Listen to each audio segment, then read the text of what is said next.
Ready for another bone-chilling story? Today we have a scary tale from one of our subscribers who encountered a nightmarish creature in the woods, the Wendigo. If you're into mystery and horror, subscribe to the channel so you don't miss any new scary stories. Last year, my friends and I decided to go camping in the remote forests of Minnesota. We took tents, a week's worth of food, and headed out in my old Toyota, far away from civilization.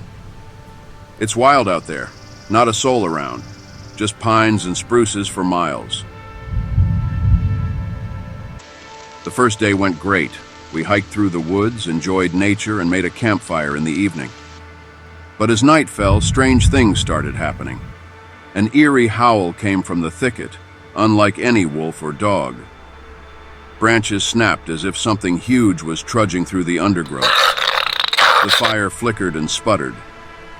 Feeling uneasy, we crawled into our tents. I couldn't sleep for a long time. I lay there, listening to the night rustles, the hooting of an owl, the creaking of trees. It felt like someone was walking between the tents, sniffing and breathing heavily.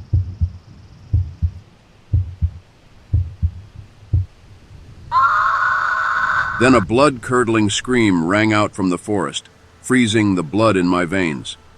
The creature howled, wheezed, and started thrashing towards us through the bushes. The tent fabric ripped, sparks flew from the fire. We yelled in terror and hugged each other tighter. But at that moment, everything fell silent. In the morning, we crawled out of the tents. They were shredded to pieces, as if a huge beast had clawed at them, but no tracks around. Our gear was scattered, food trampled. We decided to get out of there and run. On the way, we stopped by a forest ranger station to report what happened.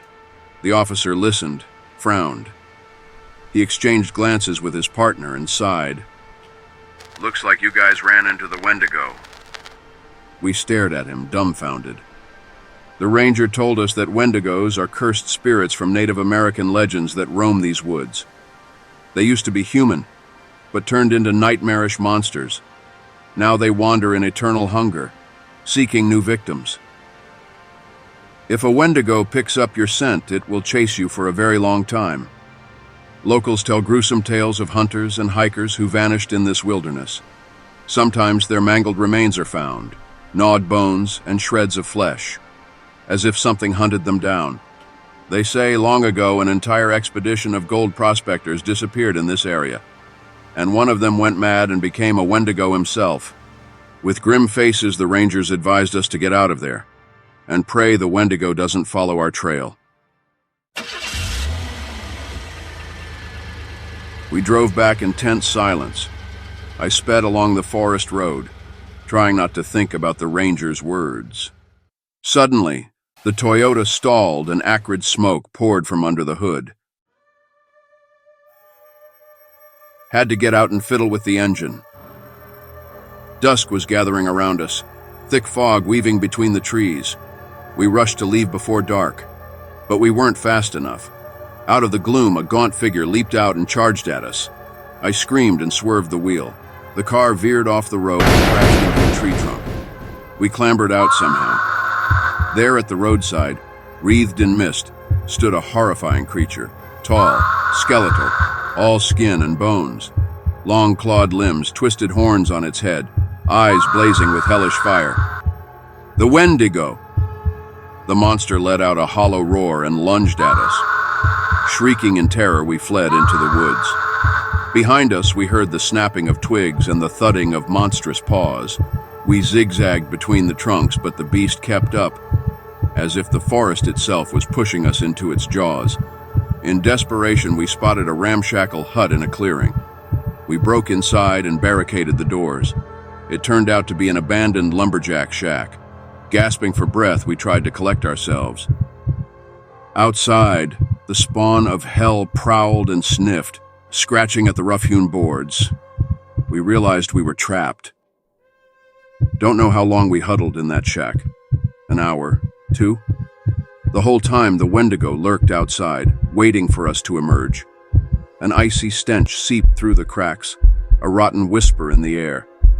We despaired of living till dawn. Suddenly, a monstrous claw punched through the roof.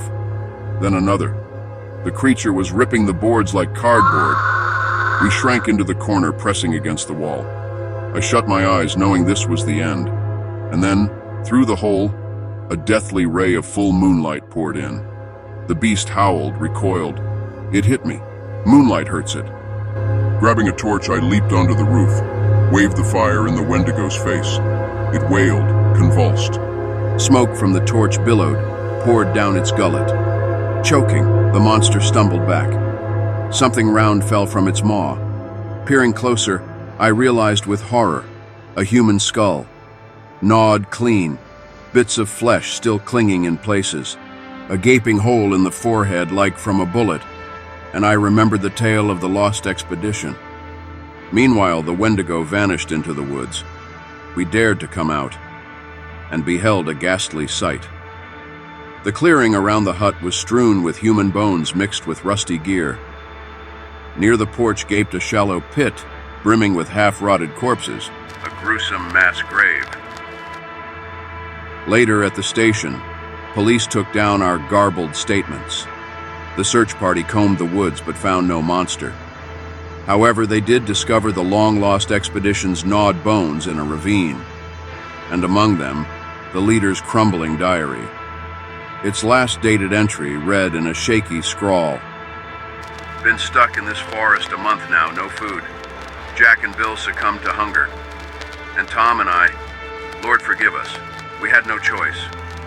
But now Tom keeps looking at me funny, licking his lips, swallowing hard. No, gotta make a break for it. Run from here before it's too late."